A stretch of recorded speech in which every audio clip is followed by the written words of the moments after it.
Buenos días, hermanos. Damos gracias al Señor porque gracias a Él estamos en su casa. Hemos cantado preciosos himnos que reflejan el Evangelio y realmente es para cantarle con todo el corazón estos himnos, ¿no? Así que siempre damos gracias al Señor. A pesar de una semana difícil, estamos aquí en la casa del Señor, reunidos, y qué alegría poder vernos los unos a los otros. Así que, amados hermanos, en esta oportunidad no vamos a seguir estudiando la segunda carta de Pedro, sino vamos a abrir nuestras Biblias en la carta de Santiago.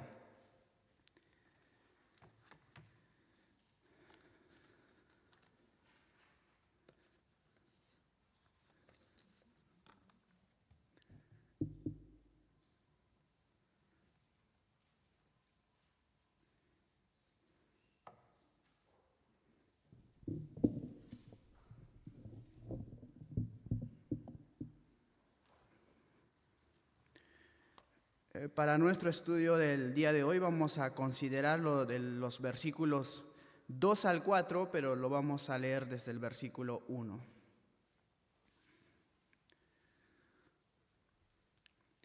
Santiago capítulo 1, del versículo 1 al 4. Así dice la palabra del Señor. Santiago, siervo de Dios y del Señor Jesucristo, a las 12 tribus que están en la dispersión, salud. Hermanos míos, tened por sumo gozo cuando os halléis en diversas pruebas, sabiendo que la prueba de vuestra fe produce paciencia, mas tenga la paciencia su obra completa, para que seáis perfectos y cabales, sin que os falte cosa alguna. Voy a leer nuevamente desde el versículo 2. Hermanos míos, tened por sumo gozo cuando os halléis en diversas pruebas, sabiendo que la prueba de vuestra fe produce paciencia, mas tenga la paciencia su obra completa, para que seáis perfectos y cabales, sin que os falte cosa alguna. Vamos a orar. Padre que estás en los cielos, me acerco a tu presencia en el precioso nombre de tu Hijo amado, Cristo Jesús. Padre, tú sabes, Señor, tú conoces a cada uno de nosotros, Padre. Señor, pasamos por diferentes situaciones, problemas, pruebas, pero tú siempre estás con nosotros.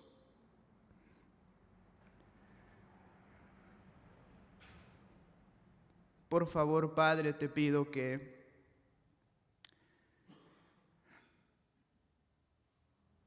obres a través de tu palabra, nos animes, nos ayudes, Señor, a mirar las pruebas desde tu perspectiva y no de la nuestra, Señor. Te pido que por favor me des claridad, sencillez, para poder exponer tu palabra, Señor, y que tu Santo Espíritu obre en el corazón de cada uno de nosotros. En el nombre de Cristo Jesús. Amén. La carta de Santiago es una carta muy práctico, muy lindo, y realmente si lo lees, no necesitas ser un teólogo para entenderlo cada palabra, lo vas a comprender de manera sencilla. Y el autor es Santiago, como ahí dice su nombre, pero en realidad no se llama Santiago, es Jacobo. Santiago no es un nombre, el nombre de Jacobo fue traducido al latín como Tiago, y como suelen poner como antecesor en la palabra San, ahí se formó la palabra Santiago, pero en realidad es Jacobo. Y el contexto es que él nos dice que el autor es Santiago y que se presenta como siervo de Dios y del Señor Jesucristo. Santiago no había creído en el Señor Jesucristo durante su ministerio de nuestro Señor, pero él creyó después cuando se le apareció resucitado. Como resucitado, él vio y fue impactado por eso y cambió completamente su vida, de manera que aquí en su carta se presenta como siervo de Dios y de nuestro Señor Jesucristo, dando a entender que ahora su vida le pertenece al Señor Jesús. Y nos dice que escribe a las 12 tribus que están en la dispersión, es decir, a aquellos hermanos que están dispersos en diferentes lugares por causa de la persecución. Entonces, el contexto de la carta es que los hermanos a quien Santiago escribe están pasando por diferentes pruebas. Ellos no están en su ciudad, están en otro lugar, están pasando por diversas pruebas, diversas dificultades, quizás han perdido a sus familiares, sus hogares y no sabemos qué cosas más. Pero el contexto nos indica que los hermanos están pasando por diversas pruebas. Entonces, en los versículos que vamos a estudiar, Santiago lo primero que va a tratar es esto, las pruebas. El tema de las pruebas. Y quiero, a modo de introducción, empezar con un par de historias. En 1854, Charles Spurgeon, ¿cuántos conocen a Charles Spurgeon? La mayoría. Con solo 22 años, enfrentó a una de las tragedias más dolorosas de su vida. Mientras él predicaba ante más de 10,000 personas, en un lugar donde ellos alquilaban, todavía no estaba construido la iglesia del tabernáculo, entonces ellos alquilaban un lugar muy grande y ahí él estaba predicando aproximadamente a 10,000 personas. Pero en medio de eso alguien gritó falsamente, ¡fuego! Entonces el pánico se desató. La multitud o las personas que estaban escuchando corrió de manera desesperada hacia las salidas. Y en eso 7 personas murieron aplastadas y más de 20 quedaron gravemente heridas. Y ante este suceso, Spurgeon quedó devastado. Entró en una profunda tristeza al punto que él dijo a uno de sus amigos que jamás podría reír de nuevo en esta vida. Era realmente una situación muy difícil lo que Spurgeon estaba pasando. ¿Por qué? Porque en ese entonces los diarios empezaron a sacar noticias culpando a Spurgeon de la muerte de estos hombres. De manera que su esposa, Susana, trataba de esconder algunos diarios para que Spurgeon no esté agonizado por eso, no esté triste. Era terrible la situación. Los diarios sacaban comentarios como de que él era un predicador malvado, de que no tenía la capacidad de poder hacer eso, y Spurgeon entró en una tristeza muy grande que le dijo a su amigo que jamás podré reír de nuevo en esta vida. Era una prueba tan profunda que parecía destruir su ministerio de Spurgeon, también su ánimo y también su futuro. Pero en medio del dolor, Spurgeon empezó a refugiarse en el Señor y a buscar más al Señor. Y es allí que Spurgeon entendió que Dios estaba usando ese dolor para purificar su corazón, para humillarlo y hacerlo depender más del Señor. Que años después él dijo, fui arrojado al horno de la aflicción, pero allí Cristo caminó conmigo. Es cierto que esa prueba lo quebró, pero también esa misma prueba lo fortaleció, profundizó su fe y lo preparó para décadas de ministerio, que fue un ministerio totalmente fiel y maduro, que muchos de nosotros somos edificados por sus escritos, por sus sermones que hay, inclusive en YouTube.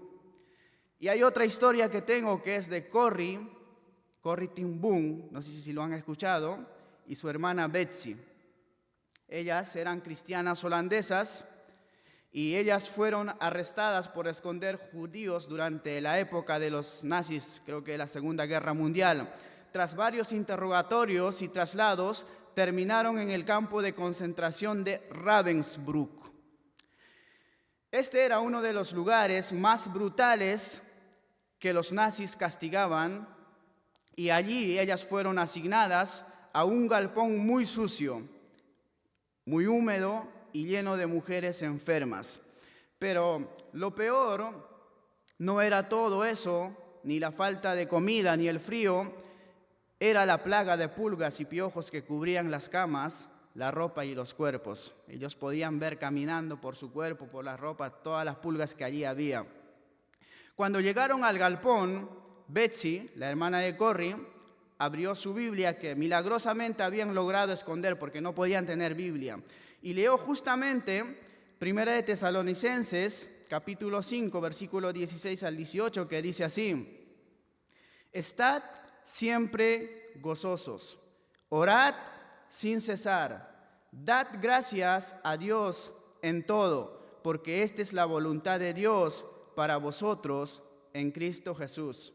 Y Betsy, al leer esta porción de la palabra con una fe inquebrantable, dijo a su hermana: Corrie, debemos dar gracias por todo, incluso por este lugar. Y bueno, ante esta afirmación, Corrie aceptó agradecer por la oportunidad de estar juntas, la Biblia que no los había confiscado, las mujeres a las que podrían ministrar, pero cuando Betsy añadió: y también por las pulgas, Corrie protestó: no, Betsy, eso sí que no.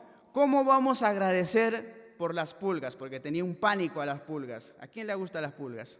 No puedes dormir con las pulgas, ¿no?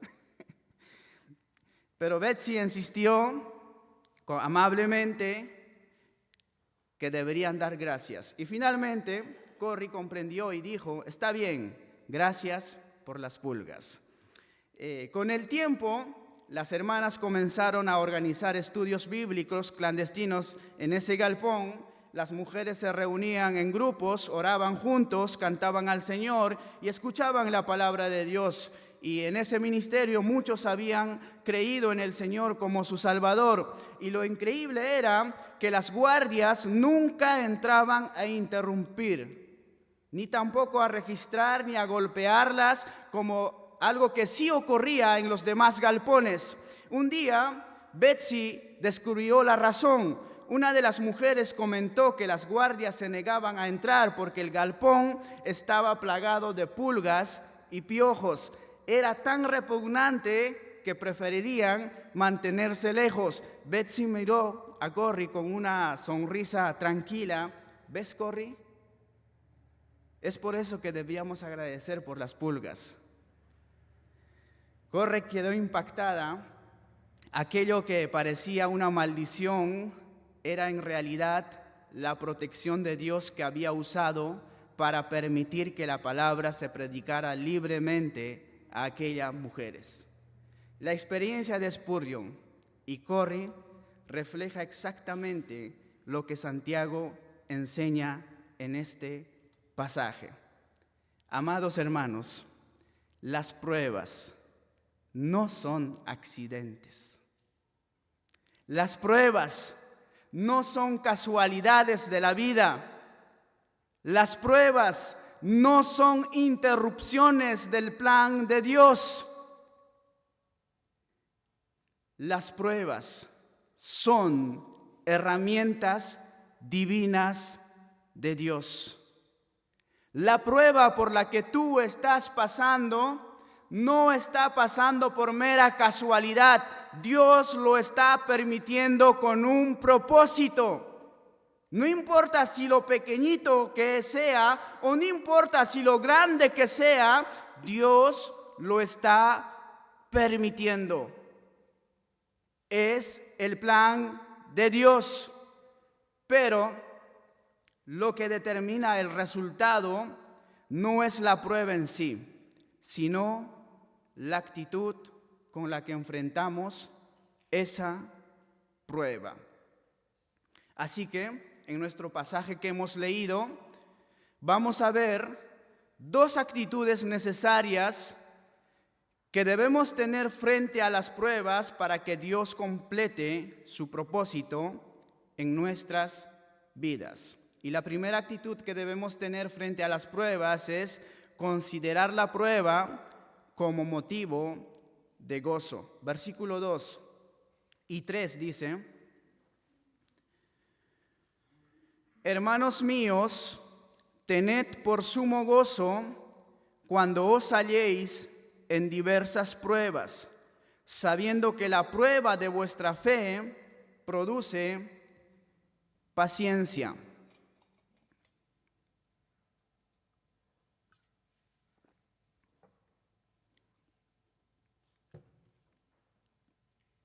Todo cristiano, sin excepción alguna, va a enfrentar pruebas en sus vidas. Todos halléis en diversas pruebas. No solo una, quizás dos, quizás tres, pero la idea de halléis en diversas pruebas es multicolor, muchas pruebas. Jesús no nos prometió una vida sin aflicciones en este mundo. Juan capítulo 16, 33 dice, nuestro Señor Jesucristo dice: estas cosas os he hablado para que en mí tengáis paz. En el mundo tendréis aflicción, pero confiad, yo he vencido al mundo. Aquí nuestro Señor Jesucristo hace una afirmación de que en el mundo vamos a tener aflicción, es decir, vamos a tener pruebas. Y esto es necesario, amados hermanos, en nuestra vida. Las pruebas son necesarias en la vida del creyente. Por ejemplo, Hechos capítulo 14, versículo 22 dice así: es necesario, escuche bien esa palabra, es necesario que a través de ¿qué? De muchas tribulaciones entremos en el reino de Dios. Es necesario, no es opcional y tampoco es señal de que Dios te ha abandonado. No creas que cuando estás pasando o estés atravesando una prueba difícil, que Dios te ha abandonado o ya no te ama. No, amado hermano, Dios lo considera necesario esa prueba en tu vida. Es parte del camino hacia el reino a la cual nos dirigimos. Las pruebas son parte de la vida cristiana. Segunda de Timoteo capítulo 3, versículo 12, también dice así: todos los que quieren vivir piadosamente en Cristo Jesús, ¿qué cosa? Padecerán persecución. Otra vez, no hay excepciones. Todos padecerán persecución. Esta frase, padecerán persecución, es una afirmación, es una certeza de que esto va a pasar. No es una posibilidad, es una certeza de que todos vamos a padecer, si queremos vivir piadosamente en Cristo Jesús, persecución, es decir, pruebas. Todos. Entonces, amados hermanos, todos en algún momento tendremos enfrente diversas pruebas. Nosotros no estamos buscando la prueba. Nosotros no somos masoquistas del dolor. No amamos las pruebas, pero de que vendrán, vendrán las pruebas. Quizás ahora estás pasando por una prueba. Tú Tú te conoces. ¿Cuál es tu prueba ahora? No lo buscaste, vino de repente. Pero de que vendrán las pruebas, así como los hermanos a la quien escribe Santiago en esta carta. Él le dice: hermanos míos, se está dirigiendo a aquellos hermanos que están en la dispersión y ellos están enfrentando diversas pruebas. No sabemos exactamente cuáles, pero probablemente han perdido bienes, propiedades, pobreza, porque Santiago habla de la pobreza, discriminación, porque el hecho de ser judíos era, para otro lugar, era que ellos iban a ser discriminados, no solo por otros pueblos, sino que por su propio pueblo, por haber creído en Cristo. También podemos ver enfermedades, pérdida de familiares, muchos han sido martirizados por causa del Señor. Pero ante esta realidad, estos hermanos no estaban respondiendo como deberían. No estaban teniendo la actitud correcta que deberían tener ante las pruebas. Estos hermanos ya tenían años en el camino del Señor, pero no mostraban madurez en su vida espiritual. Y la razón de esto era que no estaban teniendo la actitud correcta frente a las pruebas. Por eso Santiago trata con urgencia este tema, porque es vital, amados hermanos, para la madurez del creyente. Las pruebas es vital para la madurez del creyente. Depende de qué actitud tenemos frente a las pruebas. Y la actitud correcta que deberían tener es considerar las pruebas como motivo de gozo. Tened por sumo gozo. Después de su presentación, Santiago empieza directamente con un mandato, con un imperativo. Tened, considera. Este mandato tiene la urgencia de indicar de que ahora mismo, de una vez por todas, es que tienen que cambiar su actitud ante las pruebas. Y la actitud correcta para que la prueba cumpla su propósito es considerar esas pruebas como motivo de gozo. Ahora, es importante entender qué es este gozo de la que Santiago habla y de dónde proviene. No es una alegría que produce las circunstancias, porque las circunstancias cambian. Hoy puedo estar feliz y mañana no. No es producto de las circunstancias. Y Pablo en Filipenses manda regocijarse siempre. Dice él: regocijaos siempre. Y si mi gozo dependiera de las circunstancias, no puedo regocijarme siempre. Entonces, ¿de dónde viene este gozo que Santiago manda que los hermanos que están pasando pruebas tengan? Juan, capítulo 17, versículo 13, dice así. Pero ahora nuestro Señor Jesucristo está hablando y dice así: pero ahora voy a ti y hablo esto en el mundo. ¿Para qué? Para que tengan mi gozo cumplido en sí mismos. Mi gozo, dice el Señor Jesucristo.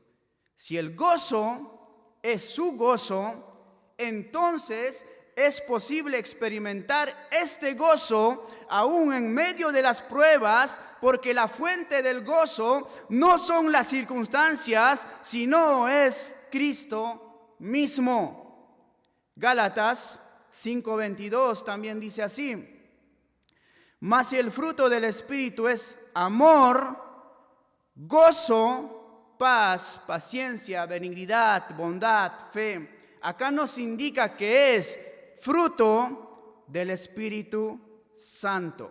Por lo tanto, el creyente puede tener gozo porque tiene al Espíritu Santo. Salmos 16:11 también dice así: me mostrarás la senda de la vida. En tu presencia, ¿qué cosa? Hay plenitud de gozo, delicias a tu diestra para siempre.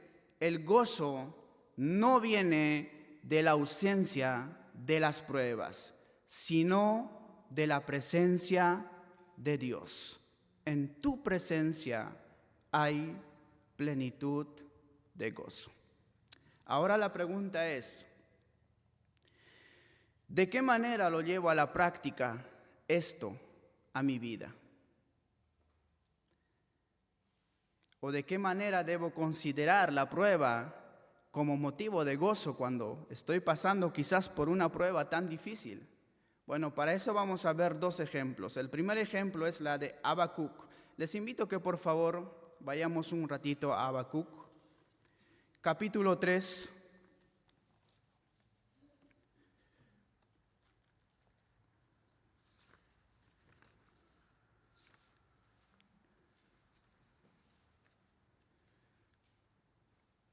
Habacuc,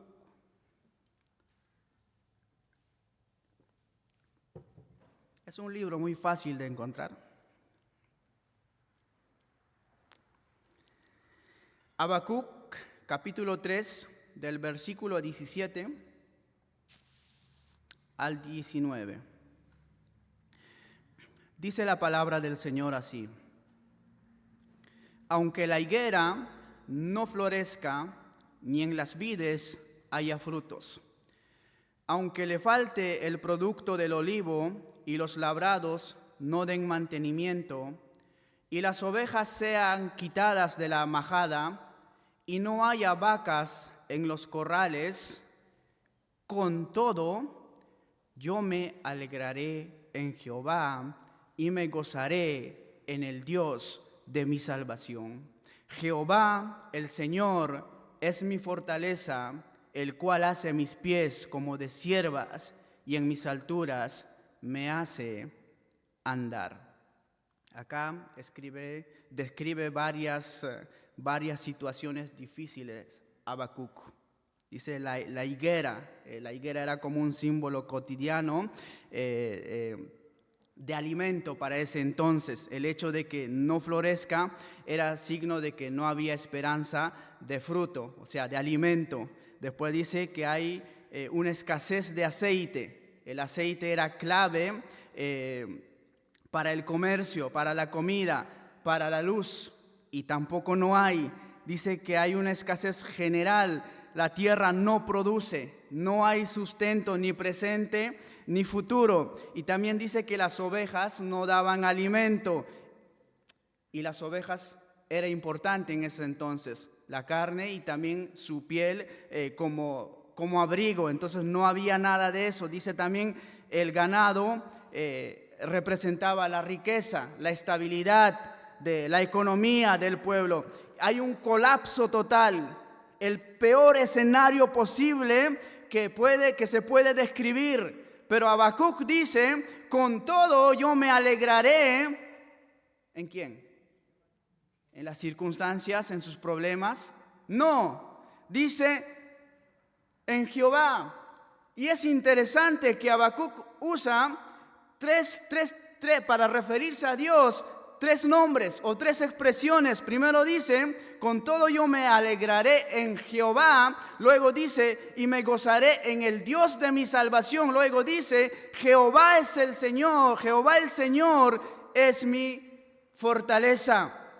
Y la primera a la que se refiere a Dios como Jehová es la palabra Yahvé, que Él se presenta en Éxodo 3 a Moisés como que Él es el yo soy, el que existe, el que no fue creado, el que nunca cambia, el que siempre cumple lo que promete. el que es fiel a su pacto con su pueblo. Y cuando Habacuc dice, yo me alegraré en Yahvé, está diciendo, mi alegría, mi gozo está en Dios, que nunca cambia. Las circunstancias pueden cambiar, las situaciones pueden cambiar, pero Dios nunca cambia. Él sigue siendo Dios y mi gozo está en Él. Y luego dice, el Dios de mi salvación. Habacuc también aquí recuerda que no solamente tiene un Dios poderoso, sino también un Dios que lo ha salvado. Y amados hermanos, la salvación es el regalo más grande que Dios nos ha dado.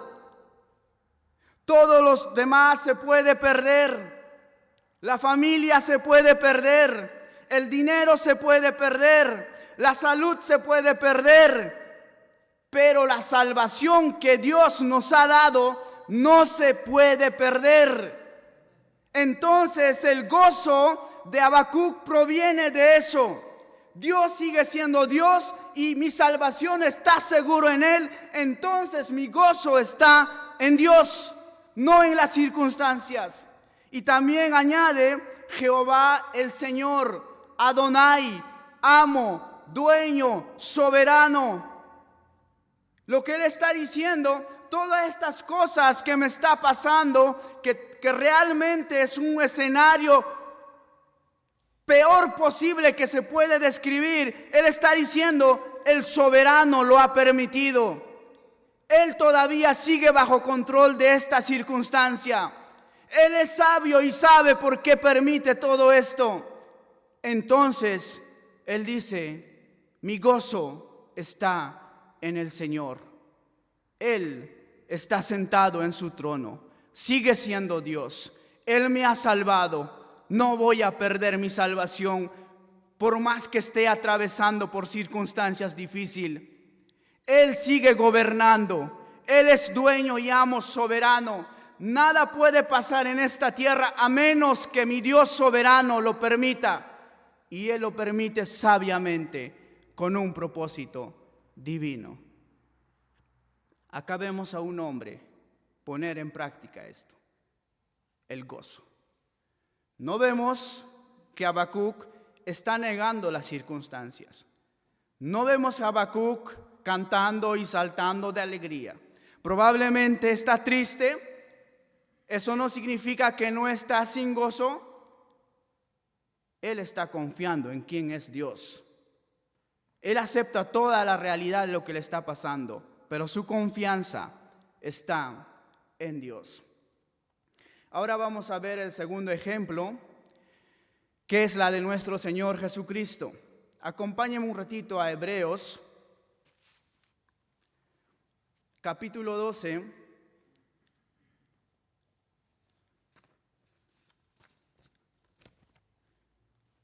versículo 2.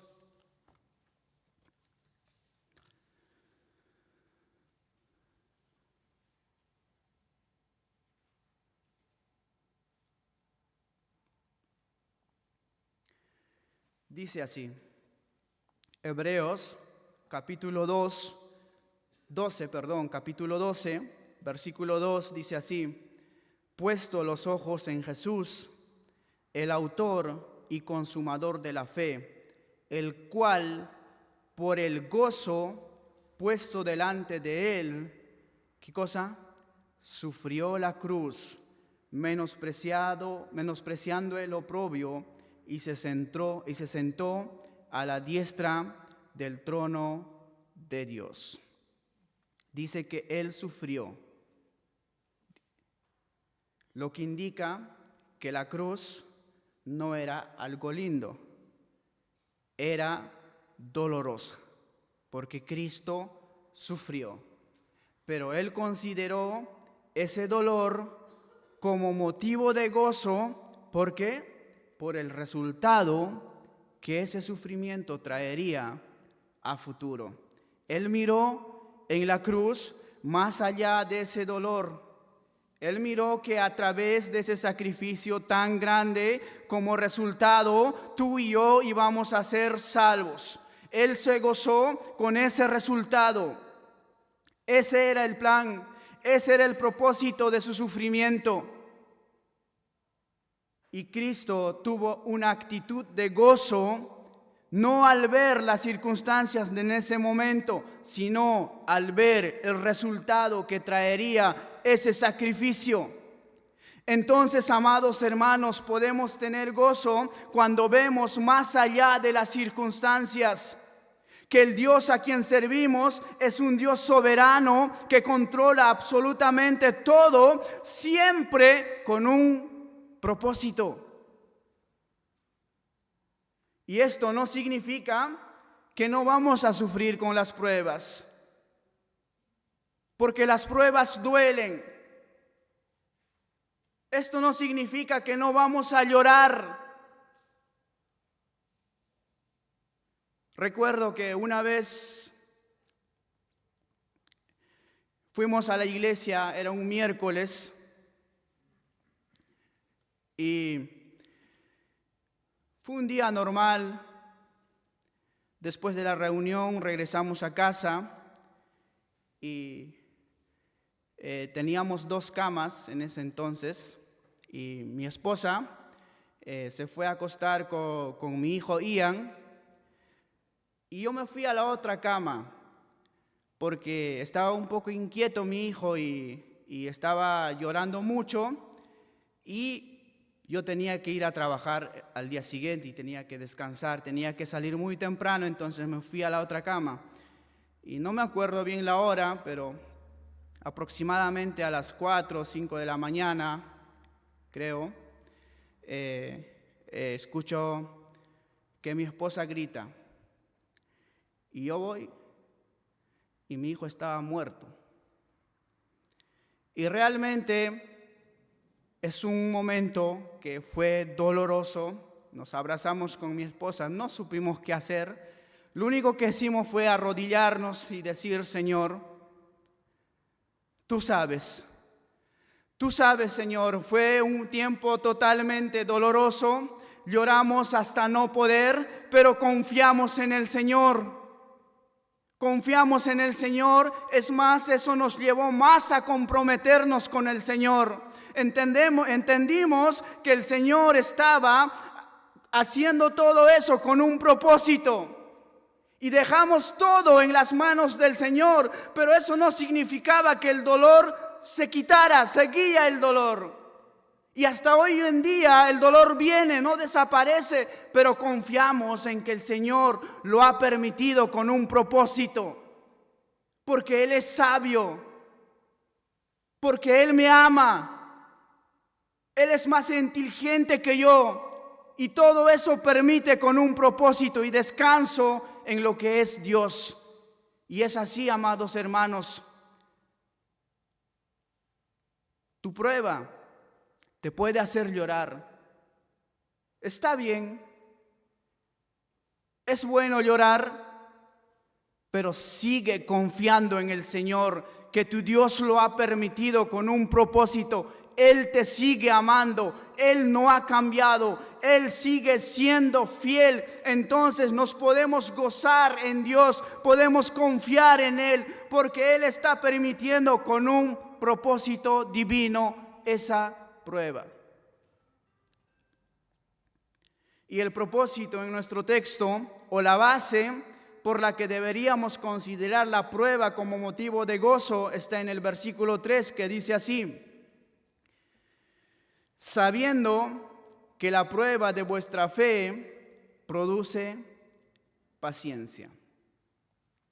Estos hermanos ya sabían acerca de esta verdad, pero no estaban respondiendo como debían, y por lo tanto no estaban madurando espiritualmente, porque a veces es muy lindo recordar este pasaje cuando un hermano está pasando por prueba y decirle: hermano, mira lo que dice acá, tenés que tener esta actitud.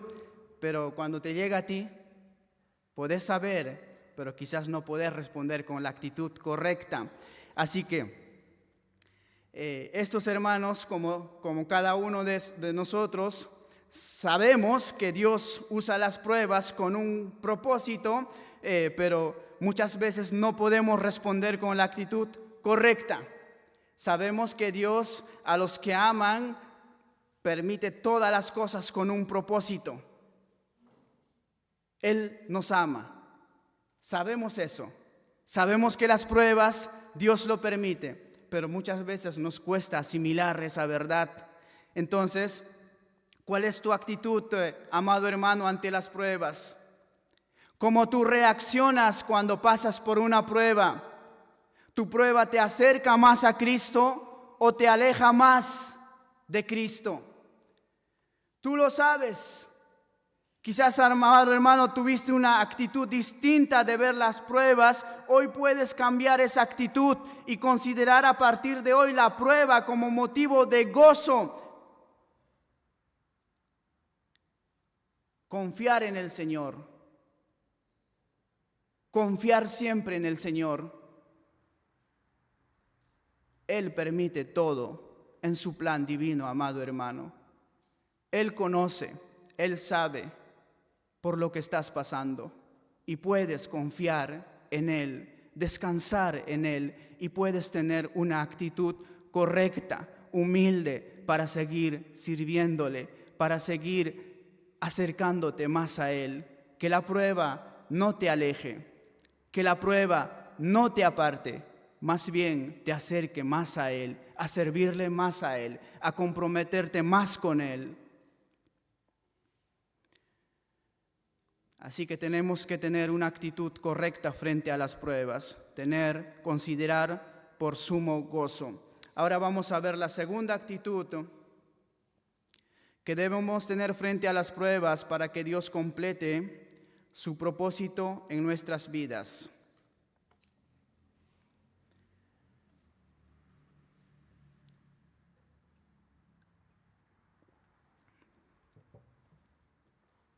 Y la segunda actitud que debemos tener es que debemos dejar que Dios concluya su obra en nuestras vidas.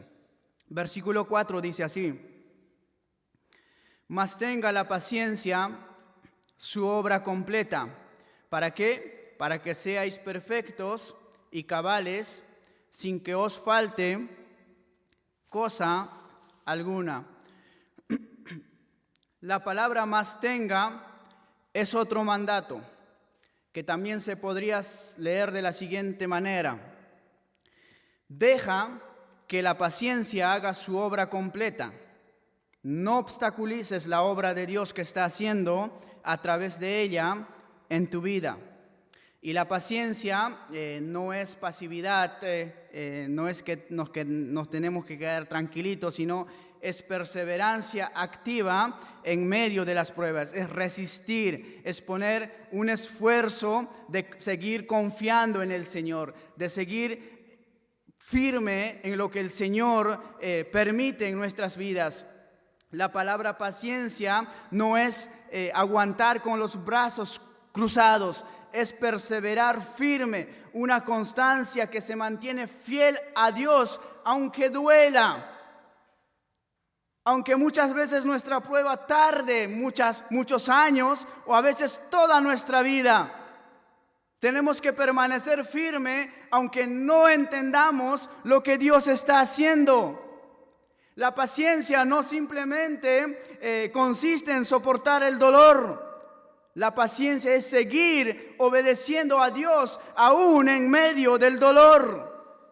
Apocalipsis 14:12 dice así: aquí está la paciencia de los santos, los que guardan los mandamientos de Dios y la fe de Jesús.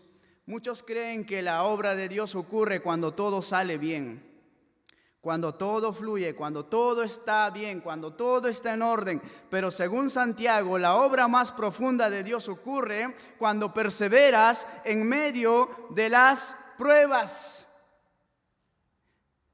Porque, amados hermanos, ¿cómo podemos nosotros testificar del poder de Dios si no hemos pasado por una prueba? Si toda nuestra vida está en orden, si no nos pasa nada malo, ¿cómo podemos testificar del poder de Dios? Mas tengas la paciencia, su obra completa. Dice su obra completa, es decir, no a medias, no momentáneamente, No hasta que me canse, no hasta decir, hasta aquí voy a soportar esta prueba, ahora tiro la toalla y hago lo que quiero. No. Hasta que complete su obra. Vos tenés que seguir firme, confiando en el Señor hasta que nos vayamos con el Señor. Porque las pruebas no se van a terminar. Las pruebas vienen uno tras otro. No hasta que yo piense que ya es suficiente, sino hasta el final. Y el problema es que muchos cristianos quieren que Dios obre en ellos de manera inmediata, de manera rápida.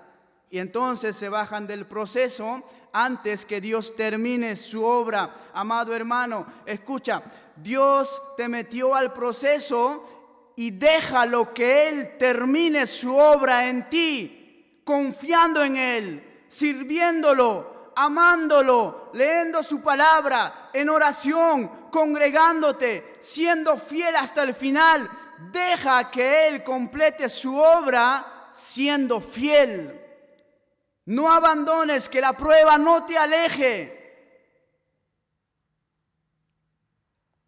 Porque el propósito final dice que es la madurez espiritual, para que seáis perfectos y cabales sin que os falte cosa alguna. Ahora, esto no significa perfección sin pecado. Esta misma palabra, perfectos, es usada por Pablo en 1 Corintios 14:20, que dice así: hermanos, no seáis niños en el modo de pensar, sino sed niños en la malicia, pero maduros, esa es la palabra, en el modo de pensar. La idea es maduros, madurez, carácter completo, un creyente estable, firme, sólido. Y esto ocurre solo cuando tenemos la actitud correcta ante las pruebas, es decir, dejar que Dios concluya su obra en nosotros. El propósito de las pruebas entonces es hacernos creyentes maduros, creyentes firmes. ¿Querés ser un creyente maduro? ¿Cuántos queremos ser creyentes maduros? Pero es necesario la prueba. Es necesario la prueba, amados hermanos. No hay otra forma de madurar. No lo digo yo, lo dice la palabra de Dios. Para ser creyentes maduros y que no nos falte nada, que consideremos a Cristo como todo, necesitamos pasar por pruebas. Porque las pruebas hará que dejemos de amar menos las cosas terrenales y Cristo tenga un valor tan grande. Y cuando pensamos de esa manera, vamos a concluir de que Cristo es todo y no necesitamos nada más. Pero es necesario la prueba para que suceda eso. Es necesario tener la actitud correcta en medio de las pruebas. Quizás hoy, amado hermano, estás en medio de una prueba, quizás larga, quizás vienes desde hace muchos con esa prueba, una situación que no cambia, un dolor quizás que no se va, quizás vienes orando por algo hace mucho y no hay respuesta, y piensas que Dios se está tardando mucho, y te preguntas por qué Dios todavía no acaba con esto. Y Santiago te responde, porque Dios todavía está obrando en ti. Todavía está formando tu carácter, todavía está perfeccionándote. Y lo peor que podrías hacer es abandonar la obra antes de tiempo. Deja que la prueba haga su obra en ti. Porque, amado hermano, la prueba no es para destruirte. La prueba es para hacerte más maduro. Así que está en ti, si quieres dejar el proceso o si quieres dejar que Dios complete su obra en ti. ¿Estás dejando que Dios concluya su obra en ti? ¿O estás resistiendo el proceso? Quizás no entiendes tu prueba. Muchas veces no lo entendemos lo que nos pasa. No necesitas entender. Quizás te duele. Quizás quisieras que ya termine. Pero si quieres madurar, si quieres ser un creyente firme, un creyente maduro, si quieres crecer espiritualmente, debes dejar que Dios concluya su obra en ti. Porque Dios no está improvisando. Lo que te está pasando no está ocurriendo al azar. Está obrando Dios en ti. Y con la actitud correcta, lo que hoy duele, mañana será el instrumento con el que Dios te hizo un creyente firme, completo, sin que falte cosa alguna. Ya para terminar, amados hermanos, la pregunta después de ver este pasaje no es si vendrán pruebas, porque las va a haber. La pregunta es, ¿cómo vas a responder cuando llegue? Santiago nos ha mostrado dos actitudes claras. Primero, considerar la prueba como motivo de gozo. Segundo, dejar que Dios concluya su obra en nuestra vida, no abandonar. Y esto no es opcional, no es solo para algunos creyentes más fuertes, es el camino normal de todo cristiano, de todo verdadero cristiano. Y quizás al escuchar este mensaje, te diste cuenta de algo, que te has estado quejando acerca de las pruebas más de lo que deberías, o que has estado resistiendo la prueba, o que has querido salir del proceso antes de tiempo, o que has visto la prueba no como Dios la ve, sino desde tu perspectiva. Hoy puedes tomar una decisión delante del Señor y decirle: Señor, voy a cambiar mi actitud frente a las pruebas.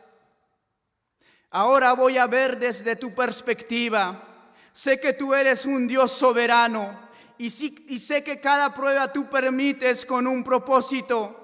Y eso no significa que no vas a llorar, eso no significa que no te va a doler, pero significa que ahora vas a vivir con una perspectiva correcta, confiando en la soberanía de Dios, descansando en su propósito divino y permitiendo que Él complete su obra en ti. Amado hermano, no desperdicies ninguna prueba.